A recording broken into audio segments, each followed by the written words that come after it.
کافر کے آخرت میں یہ چیزیں کام نہیں آئیں گی. جیسے آل فرعون ان لوگوں کا معاملہ ہے جو ان سے پہلے تھے, انہوں نے ہماری آیات کو جھٹلایا تو اللہ تعالیٰ نے ان کو ان کے گناہوں کے باعث پکڑ لیا, اور اللہ تعالیٰ سزا دینے میں سخت ہے.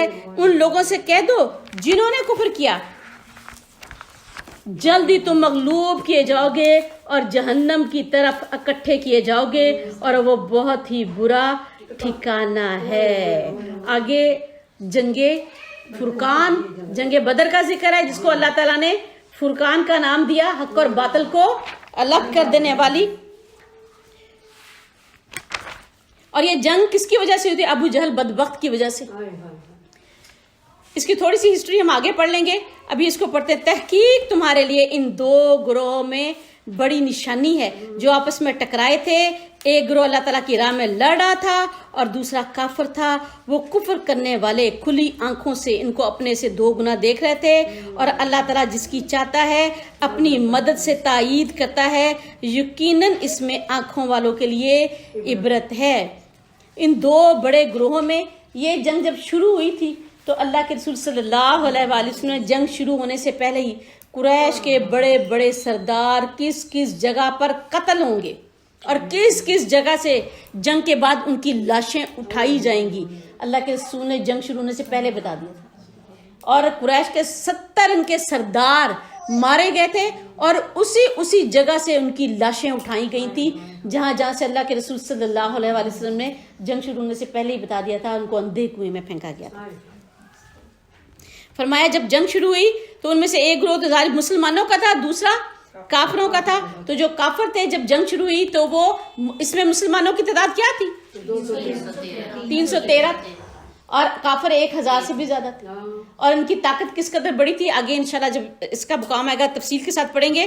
تو وہ کافر کھلی آنکھوں سے کیا دیکھ رہے تھے کہ مسلمانوں کو اپنے سے دو گنا دیکھ رہے تھے, اور اللہ تعالیٰ جس کی جیسے چاہتا ہے مدد کرتا ہے. اللہ تعالیٰ نے مسلمانوں کی مدد کی تھی, اور اللہ نے کہا کہ اس میں عبرت والوں کے لیے نشانیاں ہے کہ کیا ممکن ہے کہ 313 لوگ ہوں اور ان کے پاس کچھ بھی نہ ہو, 2 گھوڑے ہوں اور چند تلواریں ہوں. 2 گھوڑے تھے ٹوٹل اور چند تلواریں تھے, سب پیدل تھے. اور جو کافر ہو 1000 سے زیادہ ہو اور 900 تو ان کے پاس اونٹ ہی تھے, اور اتنے مال و اسباب کے ساتھ اس جنگ. وہ جنگ کون جیجے؟ وہ جو 313 تھے جن کے پاس نہ کوئی اسلحہ نہ کوئی چیز اور نہ ان کو جنگ کا کوئی تجربہ, اور ان کے سب جنگجو اکٹھے ہوئے تھے, سب سردار اکٹھے ہوئے تھے, پورے تیاری کے ساتھ آئے تھے. اللہ نے کہا عبرت والوں کے لیے یہ نشانی ہے کہ ذرا دیکھو تو صحیح. اور پھر خود اس جنگ کو انہوں نے فرقان کہا تھا کہ حق اور باطل کو کھول دے گی. جو حق پر ہوگا وہ جیت جائے گا, جو حق پر نہیں ہوگا وہ مارا جائے گا. لوگوں کے لیے خواہشات کی محبت خوشنما بنا دی گئی. عورتیں, بیٹے, اب یہ خواہشات جتنی چیزوں کی آپ دیکھیں گے ان میں سے کوئی چیز اللہ نے حرام نہیں قرار دی, اور یہ سب ہماری زندگی کا حسن ہے. ان کے بغیر زندگی کی کوئی رونق ہی نہیں ہے. لیکن جب یہ ہمارے لیے یہ چیزیں ہمیں اللہ کے راستے سے روک دیں یا ان کی محبت اللہ کی محبت کے تابع نہ رہے تو پھر یہ ہمارے لیے فتنہ ہے اور آخرت میں جواب دہی بن جاتا ہے. اور لوگوں کے لیے خواہشات کی محبت خوشنما بنا دی گئی.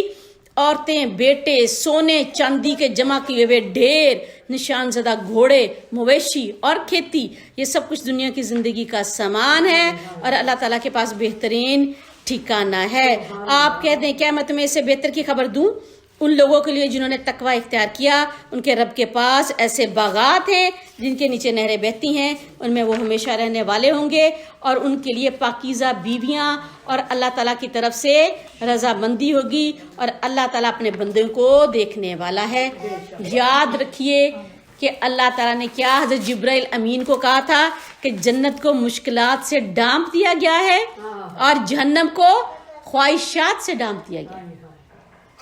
تو یہ چیزیں بڑی حسین ہیں, ہماری زندگی کا حسن ہے, لیکن ان سب کی محبت اللہ کی محبت کے تابع ہوگی تو ہی ہمارا ایمان ہے. اور اگر ان کی محبت اللہ کے تابع نہیں رہے گی تو وہ ہمارے لیے طاغوت بن جائے گا. چاہے وہ مال ہو, چاہے وہ اولاد ہو, چاہے وہ زوج ہو, چاہے وہ گھر ہو, چاہے وہ عہدہ ہو, چاہے وہ اقتدار ہو, چاہے وہ آپ کا کوئی بہن بھائی, چاہے آپ کے ماں باپ, کچھ بھی ہو, ماں کچھ بھی ہو, تو اگر اللہ کی محبت کے تابع نہیں ہے تو پھر وہ ہمارے لیے طاغوت ہے. اور وہ لوگ جو کہتے ہیں کہ ہمارے رب یقیناً ہم ایمان لائے, پھر ہمارے لیے ہمارے گناہوں کو بخش دیجئے اور ہمیں آگ کے عذاب سے بچا لیجئے. یہ دیکھیں کتنی اچھی دعا آگے آ رہی ہے. ربنا اننا آمنا فاغفر لنا ذنوبنا وقنا عذاب النار. الصابرین، صبر کرتے رہنے والے. ہر طرح کے حالات میں جتنی بھی مشکلات زندگی میں آئی ہیں، ہر مصیبت میں، ہر جنگ میں حلال اور حرام سے بچے ہیں، ہر حال میں دین پر ثابت قدم رہے ہیں، وہ ہے صابرین والصادقین. ہمیشہ اللہ تعالیٰ کی فرما برداری کرتے رہنے والے، ہر طرح کے حالات میں دل کے سچے، زبانوں کے سچے، عمل کے سچے، قول کے سچے، پاکیزگی اختیار کرنے والے، ہر طرح کے معاملات میں سچے، اللہ تعالیٰ کی فرما برداری کرتے رہنے والے. والقانتین، پورے کے وہ اللہ تعالیٰ کی راہ میں خرچ، والقانتین جو کہ بے حد اللہ تعالیٰ کی قناعت کرنے والے ہیں. انہوں نے کس پر قناعت کی؟ صرف اللہ پر. پورے کے پورے دین میں داخل ہونے والے. اور آگے کون ہے؟ والمنفقین، اللہ تعالیٰ کی راہ میں خرچ کرنے والے. مستغفرین، سحری کے اوقات بالاسحار، سحری کے اوقات میں اللہ سے بخشش مانگتے رہنے والے.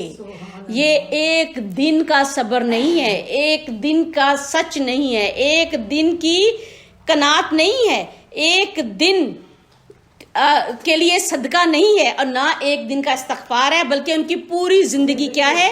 صبر کرتے رہنے والے، سچ بولتے رہنے والے، اللہ تعالیٰ کی فرما برداری کرتے رہنے والے، اللہ تعالیٰ کی راہ میں خرچ کرتے رہنے والے، اور سحری کے اوقات میں بخشش مانگتے رہنے والے. یہ ہیں وہ لوگ جو اللہ تعالیٰ کی جنت الفردوس کے حقدار ہیں. اللہ کے رسول صلی اللہ علیہ وسلم آگے جو آیت آ رہی ہے، جب بھی یہ آیت پڑھتے تھے تو آپ فرماتے اے اللہ میں اس پر گواہی دینے والا ہوں. اس لیے آپ سب بھی اس پر گواہی دینے والے بنے. اللہ تعالیٰ، فرشتوں اور اہل علم نے گواہی دی ہے کہ اللہ تعالیٰ کے سوا کوئی معبود برحق نہیں، وہ انصاف کا قائم رکھنے والا ہے، اور اس کے سوا کوئی معبود برحق نہیں، وہی غالب ہے، وہی کمال حکمت والا ہے. شاہد اللہ انہ لا الہ الا ہو والملائکۃ واولو العلم قائما بالقسط لا الہ الا هو العزیز الحکیم. اللہ میرے پروردگار، ہم بھی اس بات کی گواہی دیتے ہیں یقیناً دین اللہ تعالیٰ کے نزدیک صرف اور صرف اسلام ہے، اور اہل کتاب نے علم آ جانے کے بعد محض آپس میں ضد کی وجہ سے اختلاف کیا، اور جو اللہ تعالیٰ کی آیات کے ساتھ کفر کرے گا تو یقیناً اللہ تعالیٰ جلد حساب لینے والا ہے. ان کے اندر کوئی علمی اختلاف نہیں تھا کہ انہیں کوئی قرآن کے ساتھ علمی اختلاف ہوا یا اللہ کے رسول کے ساتھ علمی اختلاف ہوا، نہیں. اللہ کہہ رہا ہے آپس کے بغض اور حسد کے ساتھ انہوں نے رسول اور قرآن کے ساتھ اختلاف کیا تھا، حالانکہ دین ان پر بالکل واضح تھا، کھلا تھا کہ یہی حق ہے. پھر اگر وہ لوگ آپ سے جھگڑا کریں تو کہہ دو کہ میں نے اور جنہوں نے میری پیروی کی اپنا چہرہ اللہ تعالیٰ کے لیے جھکا دیا، اور آپ ان لوگوں سے جنہیں کتاب دی گئی تھی اور ان پڑھوں سے کہہ دو کیا تم اسلام لائے ہو؟ اگر وہ اسلام قبول کر لیں تو یقیناً وہ ہدایت پا گئے، اور اگر وہ منہ پھیریں تو آپ کے ذمہ محض پیغام پہنچا دینا ہے، اور اللہ تعالیٰ بندوں کو خوب دیکھنے والا ہے. یہاں ان پڑھوں سے مراد امی ہیں، جن کے پاس نہ کوئی کتاب تھی اور نہ کوئی رسول آیا تھا. بدو جس کو ہم عام طور پہ کہتے ہیں اس زمانے میں، جو کہ جزیرۃ العرب میں رہنے والے تھے.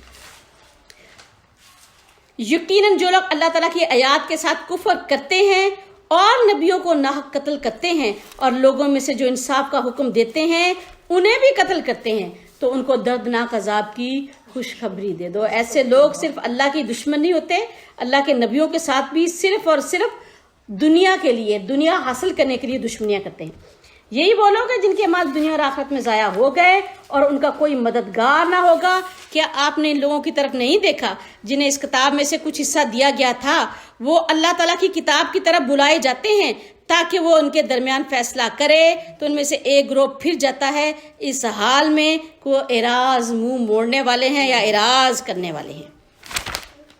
یہ اس وجہ سے ہے کہ یقیناً انہوں نے کہا کہ گنتی کے چند دنوں کے ماں سوا ہمیں دوزخ کی آگ ہرگز نہ چھوئے گی، اور انہیں اس چیز نے ان کے دین کے بارے میں دھوکے میں ڈال دیا جو وہ خود گھڑتے رہتے تھے. یہ وہ دھوکا تھا کہ جنہوں نے خود گڑھ لیا تھا یہود نے کہ ہم کے برگزیدہ امت ہیں اور ہم نبیوں کی اولاد ہیں اور اللہ تعالیٰ ہمیں جہنم میں نہیں پھینکے گا, اور اگر ہم کوئی جہنم میں چلے بھی گئے تو کچھ دیر جا کے واپس ہمارا ٹھکانہ جنت ہی ہے. جیسے ہم نے گھڑ لیا کہ جو کچھ مرضی کر لیں, رسول پاک صلی اللہ علیہ وسلم ہماری شفاعت کریں گے تو ہم جہنم سے بچ جائیں گے. آپ کہہ دو اے اللہ بادشاہت کے مالک, تو جس کو چاہتا ہے بادشاہت دیتا ہے اور جس سے چاہتا ہے بادشاہت چھین لیتا ہے. یہاں بادشاہت سے مراد نبوت ہے کہ اللہ کا فضل ہے کہ اللہ کسی قوم پر ظلم نہیں کرتا. یہود سے اللہ تعالیٰ نے نبوت چھینی ہے اور بنی اسماعیل کو وہ نبوت عطا کی ہے. تو اللہ کا فضل جو ہے وہ اللہ کس کو عطا کرے گا, اس کا فیصلہ اللہ کرتا ہے کہ بادشاہت کس قوم کو اللہ دے گا, اس کا فیصلہ اللہ کرتا ہے. آپ کہہ دو کہ اللہ بادشاہت کے مالک, تو جس کو چاہتا ہے بادشاہت دیتا ہے اور جس سے چاہتا ہے بادشاہت چھین لیتا ہے. کہ یہود کی طرح تم بھی کہی ہے بنی اسماعیل, یہ نہ سمجھ لینا کہ حسب نسب کی وجہ سے تمہیں کوئی بادشاہت ملی ہے اور قیامت تک حسب نسب کی وجہ سے تم اس بادشاہت کے مالک رہو گے, بلکہ یہ بادشاہت سراسر اللہ کا فضل ہے اور تم اس وقت تک اس بادشاہت کے مالک رہو گے جب تک تم اس کرائٹیریا کے اندر ہوگے جو اللہ اور اللہ کے رسول نے تمہارے لیے طے کر دیا. اور تو جس کو چاہتا ہے عزت دیتا ہے اور جس کو چاہتا ہے ذلت دیتا ہے, اور تیرے ہی ہاتھ میں ہر طرح کی بلائی ہے, یقیناً تو ہر چیز پر پوری طرح قدرت رکھنے والا ہے. تو یاد رکھ لو کہ جس کو اللہ چاہتا ہے ذلت دیتا ہے. حالانکہ اس ذلت کے اللہ تعالیٰ نے کرائٹیریا مقرر کیے ہوئے کہ یہود نے اپنی بدبختی کے ساتھ یہ ذلت خریدی اور اس نبوت سے محروم ہوئے اور ان سے نبوت چھین کر بنی اسماعیل کو دی گئی. اور بے شک تو ہر چیز پر قادر کرتا ہے اور تو رات کو دن میں داخل کرتا ہے اور تو دن کو رات میں داخل کرتا ہے, اور تو زندہ کو مردہ سے نکالتا ہے اور تو مردہ کو زندہ سے نکالتا ہے, اور تو جسے چاہتا ہے بے حساب رزق دیتا ہے. یہ تو ہی اللہ جس نے بنی اسرائیل کی موت کی, روحانی موت, اور بنی اسماعیل کو اس کا وارث کر دیا. کیوں کہ انہوں نے اپنے اعمال سے اپنی روحانی زندگی کو ختم کیا اور اللہ نے بنی اسماعیل کی طرف یہ ذمہ داریاں بھیج دیں. اے ایمان والے مومنوں کے سوا, اے ایمان والو مومنوں کے سوا کافروں کو دوست نہ بنائیں, اور جو ایسا کرے گا تو اس کو اللہ تعالیٰ کی طرف سے کوئی حمایت حاصل نہ ہوگی, اور مگر یہ کہ تم ان سے بچنا چاہو, اور اللہ تعالیٰ تمہیں اپنی ذات سے ڈراتا ہے اور اللہ تعالیٰ ہی کی طرف تمہیں لوٹ کر جانا ہے. آپ کہہ دو کہ جو کچھ تمہارے سینوں میں ہے تم اسے چھپاؤ یا ظاہر کرو, اللہ تعالیٰ اس کو جانتا ہے, اور جو کچھ آسمانوں میں ہے اور جو کچھ زمین میں ہے اللہ تعالیٰ اس کو بھی جانتا ہے. اللہ تعالیٰ ہر چیز پر پوری قدرت رکھنے والا ہے. جس دن ہر نفس اپنی کی ہوئی بھلائی اور برائی کو اپنے سامنے موجود پائے گا, اس دن آدمی چاہے گا کہ کاش اس کے اور اس کی برائیوں کے درمیان دور کا فاصلہ ہوتا, اور اللہ تعالیٰ تمہیں اپنی ذات سے ڈراتا ہے اور اللہ تعالیٰ بندوں پر شفقت کرنے والا ہے. آپ کہہ دو کہ اگر تم اللہ تعالیٰ سے محبت کرتے ہو تو میری پیروی کرو, اللہ تعالیٰ تم سے محبت کرے گا اور تمہارے لیے تمہارے گناہوں کو معاف کر دے گا. اللہ تعالیٰ بخشنے والا نہایت رحم کرنے والا ہے. تو یاد رکھیں اللہ سے محبت کا واحد راستہ رسول پاک صلی اللہ علیہ وآلہ وسلم کی پیروی ہے. اس سے ہٹ کر جو راستے بھی بنائے جائیں, چاہے وہ کسی کو کتنے ہی اچھے لگتے جائیں, وہ سراسر ضلالت ہے, سراسر گمراہی ہے. اور جو شخص یہ چاہے کہ اللہ اس سے محبت کرے تو اللہ کی محبت ایک ہی صورت میں حاصل ہوگی کہ وہ رسول پاک صلی اللہ علیہ وآلہ وسلم کے لائی ہوئی شریعت پر عمل کرے. اللہ کے رسول صلی اللہ علیہ وآلہ وسلم نے فرمایا کوئی شخص اس وقت تک کامل مومن نہیں ہو سکتا جب تک کہ اس کا عمل اس شریعت کے مطابق نہ ہو جائے جو کہ میں لے کر آیا ہوں. تو جس نے, اور فرمایا اللہ کے رسول نے, جس نے میری اطاعت کی اس نے گویا اللہ تعالیٰ کی اطاعت کی, اور جس نے میری نافرمانی کی اس نے گویا اللہ تعالیٰ کی نافرمانی کی. آپ کہہ دو کہ اللہ تعالیٰ رسول کی اطاعت کرو، پھر اگر وہ منہ پھیر لیں تو یقیناً اللہ تعالیٰ کفر کرنے والوں سے محبت نہیں کرتا۔ اور یقیناً اللہ تعالیٰ نے آدم، نوح، آل ابراہیم اور آل عمران کو تمام جہانوں پر منتخب فرمایا۔ یہ ایک دوسرے کی اولاد ہیں اور اللہ تعالیٰ خوب سننے والا، جاننے والا ہے۔ آگے حضرت مریم علیہ السلام کا قصہ شروع ہو رہا ہے۔ جب عمران کی بیوی نے کہا اے میرے رب جو میرے پیٹ میں ہے، یقیناً میں نے اس کو آپ کے لیے آزاد کرنے کی نظر مانی ہے۔ نظر اس طرح سے مانی تھی کہ میں اس سے دنیا کا کوئی کام نہیں لیا جائے گا، بلکہ اس کو جو ان کا کیا اس کو کہتے ہیں ہیکل جو تھا، کہ اس کی نظر ہے کہ یہ ہیکل کے لیے میں نے وقف کر دیا، اللہ تعالیٰ کے دین کے لیے میں نے اس کو وقف کر دیا۔ پھر آپ مجھ سے قبول فرما لیں، یقیناً آپ تو خوب سننے والے، سب کچھ جاننے والے ہیں۔ یعنی آپ میری دعاؤں کو بھی جانتے ہیں کہ کتنے اخلاص کے ساتھ میں نے مانی ہے، اور میرے دل کے حال کو بھی جانتے ہیں کہ کتنے اخلاص کے ساتھ میں نے اسے آپ کے حوالے کیا ہے۔ پھر جب اس نے اس بچے کو جنم دیا تو کہا اے میرے رب میں نے تو لڑکی کو جنم دیا ہے، حالانکہ اللہ تعالیٰ خوب جانتا تھا جو اس نے جنم دیا، یہ بات اللہ کو تو بتانے والی نہیں تھی۔ یہ ایسا اس لیے کہا کہ اس وقت کوئی بھی لڑکی ہیکل میں نہیں جا سکتی تھی، صرف اور صرف مردوں کو ہیکل میں قبول کیا جاتا تھا، اور لڑکا لڑکی کی مانت نہیں ہوتا۔ اور یقیناً میں نے اس کا نام مریم رکھا ہے، اور یقیناً میں اس کی اولاد کو شیطان مردود سے تیری پناہ میں دیتی ہوں۔ لڑکا لڑکی کی مانت نہیں ہوتا، یہ فکرہ حضرت مریم علیہ السلام نے ادا کیا کہ انہوں نے اس خواہش کا اظہار کیا کہ اب یہ تو نہیں ہو سکتا کہ میں نے تو منت مانگی تھی کہ اس کو ہیکل کی نظر کروں گی، تو لڑکی کو تو ہیکل والے قبول نہیں کریں گے، تو لڑکا لڑکی کی نہیں ماننا چاہتا۔ یہاں پہ اکثر لوگوں نے یہ اس شبے میں پڑ گیا کہ پتہ نہیں یہ فکرہ اللہ نے کہا ہے۔ تو یہ حضرت مریم علیہ السلام کے پیدا ہونے پر ان کی ماں نے جو الفاظ ادا کیے، یہ وہ الفاظ ہیں کہ اللہ خوب جانتا ہے جو کچھ اس نے جنم دیا تھا، اور میں اس کو، اور یقیناً میں اس کو اور اس کی اولاد کو شیطان مردود سے آپ کی پناہ میں دیتی ہوں۔ تو جب بچہ پیدا ہو تو نہ صرف اپنی اولاد کو بلکہ اس کی اولاد کو بھی شیطان مردود سے پناہ میں لانے کی دعا مانگے۔ اور اس کے رب نے اسے اچھی طرح قبول فرما لیا اور اس کی اچھی پرورش کی۔ اچھی طرح قبول کیسے فرمایا؟ نیکی بلائی کی توفیق دی، اس کو اپنے ایک خاص معجزے کے لیے منتخب کیا، اور ہیکل میں ان کے لیے جگہ بنا دی، حالانکہ اس سے پہلے ہیکل میں کوئی بھی نہیں جا سکتا تھا، کوئی عورت نہیں جا سکتی تھی، اور اس کی اچھی پرورش کی۔ اور اس کا سرپرست کس کو بنایا؟ زکریا کو، جو خود رسول تھے۔ اور زکریا جب کبھی اس کے پاس حجرے میں داخل ہوتے تو اس کے پاس رزق پاتے، وہ پوچھتے اے مریم یہ رزق تیرے پاس کہاں سے آیا؟ مریم جواباً کہتی کہ اللہ تعالیٰ کی طرف سے ہے، پھر یقیناً اللہ تعالیٰ جس کو چاہتا ہے بے حساب رزق دیتا ہے۔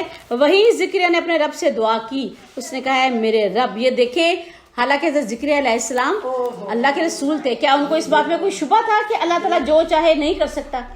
لیکن یہیں سے ان کے دل میں یہ خواہش پیدا ہوئی کہ اللہ تو بے موسم پھل دے سکتا ہے، تو بے وقت کی بغیر عمر کے یا عمر بہت زیادہ ہونے پر اللہ مجھے اولاد کیوں نہیں دے سکتا؟ وہیں پہ یہ تحریک پکڑی اور انہوں نے کہا اے میرے رب مجھے اپنے پاس سے پاکیزہ اولاد عطا فرمائیے، اور بے شک تو ہی دعاؤں کو خوب سننے والا ہے۔ پھر فرشتوں نے اس کو آواز دی جبکہ وہ محراب میں کھڑے نماز ادا کر رہے تھے، یقین اللہ تعالیٰ تجھے یحییٰ کی خوشخبری دیتا ہے جو اللہ تعالیٰ کی طرف سے ایک کلمے کی تصدیق کرنے والا ہوگا اور سردار ہوگا اور اپنے نفس کو روکنے والا ہوگا اور نیک لوگوں میں سے نبی ہوگا۔ زکریا نے کہا اے میرے رب میرے یہ لڑکا کیسے ہوگا جبکہ تحقیق مجھ تک تو بڑھاپا پہنچ چکا ہے اور میری بیوی تو بانجھ ہے۔ فرشتے نے کہا اسی طرح اللہ جو چاہتا ہے کرتا ہے۔ ان کو کوئی شک تھا؟ نہیں تھا نا؟ تو مزید تجسس کے لیے پوچھا اللہ یہ کیسے ہوگا؟ یہ تو زمینی گراؤنڈز یا زمینی حقائق تو ایسے نہیں ہوتے، تو اللہ یہ کیسے ہوگا؟ جب انسان کے پاس کوئی تجسس ہوتا ہے نا، تو یا کوئی خوشی ملنے والی ہو تو جسس میں بار بار پوچھتا ہے کیسے ہوگا، کیسی ہوگی، ایسے ہوگا، ایسے ہوگا۔ تو یہ وہ خوشی کے وہ باتیں ہیں جو وہ اللہ تعالیٰ سے کر رہے ہیں۔ زکریا نے کہا اے میرے رب میرے لیے کوئی نشانی مقرر کر دیں۔ کتنی بے چینی تھی کہ اللہ کوئی نشانی مقرر کر دیں کہ مجھے پتہ چل جائے، حالانکہ یہ کوئی بات چھپنے والی ہے؟ جب بچہ ہونے لگتا ہے عورت اس کو چھپا سکتی ہے، اس کا پیٹ چھپنے دیتا ہے ایسی باتیں؟ اللہ تعالیٰ نے فرمایا تمہارے لیے نشانی یہ ہے کہ تم 3 دن تک لوگوں سے اشاروں کے سوا اشاروں کے ماسوا بات نہ کر سکے کہ اپنے رب کو کثرت سے یاد کرو اور صبح و شام اس کی تسبیح کرو. تو جب کوئی دعا قبول ہو، جب کوئی نعمت ملے، جب کوئی خوشی حاصل ہو، تو اس کا استقبال کیسے کرنا ہے؟ اللہ کی حمد بیان کرنی ہے، اللہ کی تسبیح بیان کرنی ہے، صبح و شام اللہ تعالیٰ کا شکر ادا کرنا ہے. یہ ہے کہ خوشیوں کا استقبال کیسے کرنا ہے، نعمتوں کا استقبال کیسے کرنا ہے. اور جب فرشتوں نے کہا، اب یہ دیکھیں یہاں پہ بھی یہ ساری معجزانہ اولاد تھی. یہ اللہ تعالیٰ نے کیوں سب تمہید باندھی کہ اللہ تعالیٰ نے حضرت زکریا علیہ السلام کو بھی جو اولاد دی اس کی کوئی گراؤنڈز نہیں تھی، وہ بھی معجزانہ تھی. تو پھر حضرت عیسیٰ علیہ السلام کی اولاد کو انہوں نے کیوں اس قدر بڑھا لیا کہ اس کو اللہ تعالیٰ کا بیٹا بنا لیا. اے مریم، یقین اللہ تعالیٰ نے تمہیں چن لیا اور تمہیں پاک کیا، تمام جہانوں کی عورتوں پر تمہیں چنا ہے. اے مریم، اپنے رب کی فرما برداری کرو، سجدے کرو اور رکوع کرنے والوں کے ساتھ رکوع کرو. آپ یہ دیکھیں، نماز اس وقت بھی پابندی کے ساتھ فرض تھی، اور اس نماز میں قیام بھی تھا، رکوع بھی تھا. یہ دیکھ رہے ہیں آپ کے سامنے ہیں. یہ غیب کی خبروں میں سے ہے جو ہم آپ کی طرف وحی کر رہے ہیں، ورنہ آپ ان کے پاس نہیں تھے جب وہ قرآن کے لیے اپنے قلم ڈال رہے تھے کہ ان میں سے کون مریم کی کفالت کرے گا، اور نہ آپ اس وقت ہی ان کے پاس تھے جب وہ آپس میں جھگڑا کر رہے تھے. جب فرشتوں نے کہا، ہے مریم، یقیناً اللہ تعالیٰ آپ کو اپنی طرف سے ایک کلمے کی خوشخبری دیتا ہے، اس کا نام عیسیٰ ابن مریم ہوگا، اور وہ دنیا اور آخرت میں عزت والا ہوگا، وجاہت والا ہوگا، اور اللہ تعالیٰ کے مقرب بندوں میں سے ہوگا. اصل خوشخبری تو یہ ہے، ورنہ بچوں کی پیدائش کی خوشخبریاں تو ملتی رہتی. اور وہ لوگوں سے کلام کرے گا، اور جب گہوارے میں ہوگا، اور جب پختہ عمر کو پہنچے گا، اور صالحین میں سے ہوگا. گہوارے میں ہوگا تو لوگوں سے کلام کرے گا. اس مریم علیہ السلام نے کہا، ہے میرے رب، میرے لیے لڑکا کیسے ہوگا جبکہ کسی انسان نے مجھے چھوا تک نہیں. فرشتے نے کہا، اسی طرح اللہ جو چاہتا ہے پیدا کرتا ہے، اور جب وہ کسی کام کا فیصلہ کرتا ہے تو صرف اس سے کہتا ہے کہ وہ ہو جا، پھر وہ ہو جاتا ہے. دیکھیے، یہی سوال حضرت زکریا علیہ السلام نے کیا، اللہ میری اولاد کیسے. یہی سوال حضرت مریم علیہ السلام نے کہا کہ یہ کیسے ہوگا. اور وہ اللہ تعالیٰ اس کو کتاب اور حکمت اور توریت اور انجیل کی تعلیم دے گا، اور وہ بنی اسرائیل کی طرف سے رسول ہوگا. بنی اسرائیل کی طرف رسول ہوگا. وہ کہے گا کہ میں یقیناً تمہارے پاس تمہارے رب کی طرف سے نشانی لایا ہوں. یقیناً میں تمہارے لیے مٹی سے پرندے کی شکل جیسی چیز بناتا ہوں، پھر اس میں پھونک مارتا ہوں، پھر وہ اللہ تعالیٰ کے حکم سے حقیقی پرندہ بن جاتا ہے. کس کے حکم سے؟ اور میں اللہ تعالیٰ کے حکم سے پیدائشی اندھے اور کوڑی کو ٹھیک کرتا ہوں، اور مردوں کو زندہ کرتا ہوں. اور میں تمہیں خبر دیتا ہوں جو تم کھاتے ہو اور جو تم اپنے گھروں میں ذخیرہ کرتے ہو، یقیناً میں تمہارے لیے نشانی ہوں اگر تم ایمان لانے والے ہو. کیسی نشانی تھی کہ دیکھیں کہ بغیر باپ کے پیدا ہوئے. اور سب سے بڑی اس کی دلیل کیا تھی کہ گہوارے میں انہیں جب وہ پیدا ہوئے تو انہیں توریت اور انجیل زبانی یاد تھی، وہ اسی طریقے کے ساتھ اس کو پڑھے. اور میں تصدیق کرنے والا ہوں اس کی جو مجھ سے پہلے تورات میں سے ہے، اور تاکہ میں تمہارے لیے بعض وہ چیزیں حلال کر دوں جو تم پر حرام کر دی گئی تھی. اور میں تمہارے پاس تمہارے رب کی جانب سے ایک نشانی لے کر آیا ہوں. پھر اللہ تعالیٰ سے ڈر جاؤ اور میری اطاعت کرو. ڈرنا کس سے ہے؟ اللہ تعالیٰ سے. اور اطاعت کس کی کرنی ہے؟ اللہ کے رسول کی. اللہ کے رسول کی اطاعت اللہ تعالیٰ کی اطاعت، کیونکہ اللہ تعالیٰ نے تو ہمیں نماز پڑھنے کا طریقہ اللہ کے رسول کو سکھانا ہے، اور اللہ کے رسول نے ہمیں سکھانا ہے. اسی لیے کہ اللہ کے رسول کی اطاعت حقیقت میں اللہ کی اطاعت ہے. یقین اللہ تعالیٰ میرا بھی رب ہے اور تمہارا بھی، پھر اسی کی عبادت کرو، یہی سیدھا راستہ ہے. پھر جب عیسیٰ نے ان میں کفر محسوس کیا تو کہا، کون اللہ تعالیٰ کی طرف جانے میں میرا مددگار ہوگا؟ حواریوں نے کہا، ہم اللہ تعالیٰ کے مددگار ہیں. اللہ تعالیٰ کے مددگار، اللہ کے رسولوں کی مدد، اللہ کے دین کی مدد، اللہ کی مدد ہے. ہم اللہ تعالیٰ پر ایمان لائے ہیں، اور آپ گواہ ہو جائیں کہ یقیناً ہم تو فرما بردار ہیں. اب یہاں پہ دیکھیں، یہاں انہوں نے یہ کہا کہ ہم نصارہ ہیں، بلکہ کہا بِأَنَّا مُسْلِمُونَ وَاشْهَدْ، آپ گواہ ہو جائیے کہ ہم تو مسلم ہیں، مسلمان ہیں, اللہ تعالیٰ کے فرما بردار ہیں, تو یہ یہود اور نصارہ انہوں نے اپنے نام خود رکھے تھے. اے ہمارے رب, جو آپ نے نازل کیا ہم اس پر ایمان لائے ہیں اور ہم نے رسول کی پیروی کر لی ہے, پھر آپ ہمیں گواہی دینے والوں کے ساتھ لکھ لیجئے. ربنا آمنا بما انزلت واتبعنا الرسول فاکتبنا مع الشاہدین.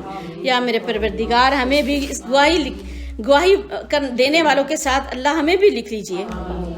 اور انہوں نے ایک تدبیر کی اور اللہ تعالیٰ نے بھی ایک تدبیر کی, اور بلا شبہ اللہ بہترین تدبیر کرنے والا ہے. اللہ کی تدبیر کا کون مقابلہ کر سکتا ہے؟ اور وہ تدبیر کیا تھی ہم سب کو معلوم ہے, کہ عیسیٰ علیہ السلام کو نعوذ باللہ قتل کرنے کی. پھر جب اللہ تعالیٰ نے فرمایا کہ عیسیٰ یقیناً میں تجھے پورا لینے والا ہوں اور تجھے اپنی طرف اٹھانے والا ہوں, اور جن لوگوں نے کفر کیا ان سے تجھے پاک کرنے والا ہوں, اور جن لوگوں نے تمہاری پیروی کی ان کو قیامت کے دن تک ان لوگوں پر غالب کرنے والا ہوں جنہوں نے کفر کیا. پھر میری طرف تمہارا لوٹنا ہوگا, پھر میں تمہارے درمیان ان چیزوں کے بارے میں فیصلہ کروں گا جن میں تم اختلاف کیا کرتے تھے. آپ یہ دیکھیں کہ اللہ کا وعدہ کس طرح سچ ثابت ہوا. آج بھی نصارہ یہود پر غالب ہیں. نصارہ تھے نا جنہوں نے اسلام قبول کیا, یہود نے حضرت عیسیٰ علیہ السلام کا انکار کر دیا. اگر آج ان کی ایک سٹیٹ جو اسرائیل اگر قائم ہے تو صرف اور صرف نصارہ کے دم پر قائم ہے. آج امریکہ ان سے ہاتھ پیچھے ہٹا لے, نصارہ ان سے ہاتھ پیچھے ہٹا لے, تو یہ ایک دن بھی اپنے قدموں پر کھڑے نہیں رہ سکتے. دیکھیں اللہ تعالیٰ نے کہا, اس وقت کہا کہ میں جن لوگوں نے تمہاری پیروی کی ان کو قیامت کے دن تک ان پر غالب کر دوں گا جنہوں نے تمہارا کفر کیا. حالانکہ یہ دونوں مسلمانوں کے دشمن ہیں. جو مسلمانوں کا ساتھی کوئی بھی نہیں ہے, نہ کافر نہ یہود نہ نصارہ. پھر وہ لوگ جنہوں نے کفر کیا ان کو میں دنیا اور آخرت میں سخت عذاب دوں گا اور ان کا کوئی مددگار نہ ہوگا. اور جو لوگ ایمان لائے اور جنہوں نے نیک عمل کیے ان کو وہ یعنی اللہ پورے کا پورا اجر دے گا, اور اللہ تعالیٰ ظالموں سے محبت نہیں کرتا. یہ آیات اور حکمت والے ذکر میں سے ہے جو ہم تمہیں پڑھ کر سنا رہے ہیں. یعنی یہ کیا اللہ سنا رہا ہے؟ مسیح علیہ السلام کی, حضرت عیسیٰ علیہ السلام کی اصل حقیقت ہم آپ کو ان آیات کے ذریعے بتا رہے ہیں کہ یہ ان کی اصل حقیقت تھی.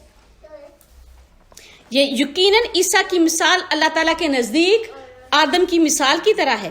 اس اللہ تعالیٰ نے اس کو مٹی سے پیدا کیا, پھر اس سے کہا کہ ہو جا تو وہ ہو گیا. یہ حق ہے تیرے رب کی طرف سے, پھر تم شک کرنے والوں میں سے نہ ہو جانا. کہ ذرا دیکھو تو صحیح, حضرت آدم علیہ السلام تو ماں اور باپ دونوں کے بغیر پیدا ہوئے, بلکہ اس سے بھی بڑھ کر مٹی سے پیدا ہوئے. تو اگر کسی کو یہ کہا جائے کہ اللہ کا کوئی بیٹا ہو سکتا ہے تو وہ آدم ہی کو کہا جا سکتا ہے جس کو اللہ تعالیٰ نے اپنے ہاتھوں سے بنایا. کہا نہیں, ان کی مثال آدم ہی کی طرح ہے کہ بس اللہ نے کہا ہو جا اور وہ ہو گئے. اس کے علاوہ کچھ بھی اللہ کے لیے کوئی چیز بھی کچھ نہیں ہے. پھر جو کوئی اس کے بارے میں آپ سے جھگڑا کرے بعد اس کے کہ آپ کے پاس علم آ گیا تھا تو کہہ دو کہ آؤ ہم بلائیں اپنے بیٹوں کو اور تمہارے بیٹوں کو, اپنی عورتوں کو اور تمہاری عورتوں کو, اور ہم اور تم خود بھی حاضر ہوں. پھر ہم گڑ گڑا کر دعا مانگے کہ پھر ہم جھوٹوں پر اللہ تعالیٰ کی لعنت ڈالیں. یقیناً یہی سچا بیان ہے اور اللہ تعالیٰ کے سوا کوئی معبود برحق نہیں ہے. یقیناً اللہ تعالیٰ ہی غالب ہے, کمال حکمت والا ہے. مسئلے کو طے کرنے کا اصل طریقہ جو ہے وہ تو دلیل ہے, استدلال ہے. لیکن اگر کوئی شخص یہ کہے کہ نہ میں نے عقلی بات ماننی ہے, نہ میں نے کوئی دلیل مانگنی ہے, نہ میں نے کسی استدلال پر یقین لانا ہے, بلکہ میں نے بحث و مباحثہ ہی کرنا ہے, یعنی میں نے کیا کرنا ہے کہ نہیں عیسیٰ علیہ السلام اللہ کے بیٹے ہی ہیں, کوئی عقلی دلیل بھی نہیں ماننی, کوئی اپنی کتاب سے اور رسولوں کے بیان سے بھی کوئی بات نہیں نکالنی. تو پھر اللہ نے کیا کہا, اس مسئلے کو حل کرنے کا طریقہ کیا ہے کہ آ جاؤ, ان کو بلا لو اور کہو کہ تمہارے بیٹے آ جائیں, اپنے بیٹوں کو بلا لو, تمہاری عورتیں آ جائیں, ہماری عورتیں آ جائیں گی, میں بھی حاضر ہوتا ہوں, تم بھی حاضر آ جاؤ, اور ہم گڑ گڑا کر دعا کریں کہ جو جھوٹا ہے اللہ کی لعنت اس پر. اور یہ نجران کا وقت, علماء کا ایک وقت مباہلہ کرنے کے لیے, اللہ کے رسول صلی اللہ علیہ وسلم سے بحث و مباحثہ کرنے کے لیے آیا. اس نے لمبی بحثیں کی اور آخر میں اللہ کے رسول صلی اللہ علیہ وسلم نے ان کے سامنے یہی آیات رکھی اور کہا کہ ٹھیک ہے, کل کیا ہوگا کہ میں خود بھی آؤں گا, اپنے بیٹے کو, اپنی اولاد کو. اللہ کے رسول صلی اللہ علیہ وسلم کس کو لے کر آئے تھے؟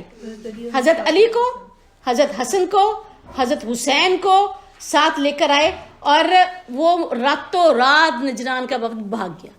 اس کو پتا تھا کہ اللہ کا رسول سچا رسول ہے, اور اگر اللہ کے رسول نے ہم پر لعنت کر دی تو ہمارا اس دنیا میں بھی ہم پر لعنت ہوگی, آخرت میں بھی ہم پر لعنت ہوگی.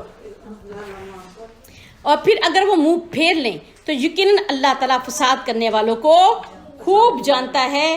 تو یاد رکھ لیں کہ جو توحید کو چھوڑ کر دین میں ایسے فتنے ڈالتا ہے تو اصل میں وہ فسادی شخص ہے, اور شرک ہر طرح کے فساد کی جڑ ہے. کیونکہ اس سے کیا ہوتا ہے, شرک سے ذہن خراب, عقیدہ خراب, طرز عمل خراب, اور پوری کی پوری نسل ہی خراب. آپ کہہ دو اہل کتاب آؤ ایک ایسی بات کی طرف جو ہمارے اور تمہارے درمیان مشترک ہے, کہ ہم اللہ تعالیٰ کے سوا کسی کی عبادت نہیں کریں گے اور اس کے ساتھ کسی کو شریک نہیں کریں گے, اور ہم میں سے کوئی کسی کو اللہ تعالیٰ کے سوا رب نہ بنائے. پھر اگر وہ منہ پھیر لیں تو آپ کہہ دیں کہ تم گواہ ہو جو یقیناً ہم تو مسلمان ہیں. اہل کتاب تم ابراہیم کے بارے میں کیوں جھگڑا کرتے ہو جبکہ تورات اور انجیل اس کے بعد ہی نازل کی گئی؟ کیا پھر تم عقل سے کام نہیں لیتے؟ ہاں تم وہ لوگ ہو جنہوں نے اس بات کے بارے میں جھگڑا کیا جن کا تمہیں کچھ بھی علم تھا. پھر تم ایسی بات کے بارے میں کیوں جھگڑا کرتے ہو جس کا تمہیں کچھ علم نہیں, اور اللہ تعالیٰ جانتا ہے اور تم نہیں جانتے. حضرت ابراہیم علیہ السلام ایسے رسول, ایسے نبی گزرے ہیں کہ یہود نے بھی یہی کہا کہ ہم دین ابراہیمی پر ہیں, نصارہ نے بھی یہی کہا ہم دین ابراہیمی پر ہیں. یہاں تک کہ مشرک بھی جنہوں نے خانہ کعبہ کے متولی تھے, اگرچہ انہوں نے خانہ کعبہ میں بت رکھے ہوئے تھے, پھر بھی وہ کیا کہتے تھے, ہم تو دین ابراہیمی پر ہیں. ابراہیم نہ تو یہودی تھا نہ عیسائی, بلکہ وہ تو یکسو مسلمان تھا اور وہ مشرکوں میں سے نہ تھا. لیکن لوگوں میں سے سب سے زیادہ ابراہیم کے قریب وہ لوگ ہیں جنہوں نے ان کی پیروی کی, اور یہ نبی اور وہ لوگ جو ایمان لائے, اور اللہ تعالیٰ تو مومنوں کا دوست ہے. یعنی شرک تو ابراہیم علیہ السلام نے نہیں کیا تھا, بلکہ انہوں نے تو خانہ کعبہ کی تعمیر کی تھی.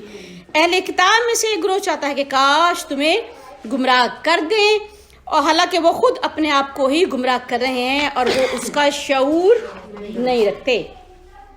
اے اہل کتاب تم اللہ تعالیٰ کی آیات کے ساتھ کیوں کفر کرتے ہو حالانکہ تم تو اس کی گواہی دیتے ہو. تو یاد رکھیں کہ وہ علم ان کے پاس موجود تھا. بار بار دیکھیں اللہ تعالیٰ نے سورہ البقرہ سے سورہ آل عمران تک بار بار اللہ تعالیٰ اہل کتاب سے مخاطب ہیں کہ آپ کیوں یہ شرک کر رہے ہیں, جبکہ آپ تو اس کے گواہ ہیں. کہ اہل کتاب تو اس بات کے گواہ تھے کہ آخری نبی آئے گی اور آخری کتاب آئے گی. ان کو غصہ صرف اور صرف اسی بات کا تھا کہ ہم میں سے کیوں نہیں آئے. اہل کتاب تم حق کو باطل کے ساتھ کیوں ملاتے ہو اور حق کو کیوں چھپاتے ہو حالانکہ تم خوب جانتے ہو. اور اہل کتاب میں سے ایک گروہ نے کہا کہ دن کے آغاز میں اس چیز پر ایمان لے آؤ جو ایمان والوں پر نازل کی گئی ہے, اور دن کے آخری حصے میں کفر کرو شاید کہ وہ مسلمان بھی اس سے پھر جائیں. اور یہ انہوں نے ترکیب ڈھونڈی تھی کہ اللہ کے رسول صلی اللہ علیہ وسلم کے پاس آتے ہیں اور کہتے ہیں ہم نے اسلام قبول کر لیا ہے, اور پھر کچھ دنوں بعد دن کے آخر میں کیا کہتے ہیں, یہ تو عجیب ہی باتیں کر رہے ہیں, ہمیں تو ان کی باتوں کی سمجھ نہیں آ رہی, اس بات میں تو یہ ہے, اس بات میں یہ ہے, پتہ نہیں کیوں, اور پھر اسے پھر جاتے. یعنی ان کا مقصد یہ ہوتا تھا کہ کسی طریقے کے ساتھ جو مسلمان ہو گئے ان کے دلوں میں بھی کوئی ڈاؤٹ ڈال دیں کہ اہل کتاب بھی اسلام قبول کر کے پھرے جا رہے ہیں, تو کیا مسئلہ ہے. تو یہ صرف ان کی ایک چال تھی, ایک ترکیب تھی, ایک فتنہ تھا, ایک فساد تھا جو وہ دین میں ڈال رہے ہیں. اور آج بھی دیکھیں ایسے فتنے کتنے مشہور ہیں. کوئی کہہ دیتا ہے کہ انسانیت ہی سب سے بڑا دین ہے, کہتے ہیں نا کہ سب سے بڑا دین تو کیا ہے, انسانیت ہی ہے. اور کوئی کہہ دیتا ہے کہ نہیں جی تمام دین بنیادی طور پر ایک ہی ہیں, الگ الگ تو کچھ بھی نہیں, تمام رسول بھی ایک ہی دین لے کر آئے تھے. تو یہ سارے دین میں فتنے ہیں, اور جو تمہارے دین کی پیروی کرے اس کے سوا کسی کا یقین نہ کرو. یعنی یقین کس کا کرنا ہے, صرف وہی جو تمہارے یہود یہ بات کریں جو تمہارے دین کی پیروی کرے, اس کے سوا کسی کا یقین نہ کرو. آپ کہہ دو کہ یقیناً ہدایت وہی ہے جو اللہ تعالیٰ کی ہدایت ہے, اور اس کا بھی یقین نہ کرو کہ کسی کو وہی کچھ دے دیا جائے جو تمہیں دیا گیا تھا, یا یہ کہ وہ تم سے جھگڑا کریں گے تمہارے رب کے پاس. آپ کہہ دو کہ یقیناً اللہ تعالیٰ کے ہاتھ میں سارا فضل ہے, وہ جس کو چاہتا ہے دیتا ہے. اللہ تعالیٰ بڑی وسعت والا ہے, خوب جاننے والا ہے. نبوت ہو,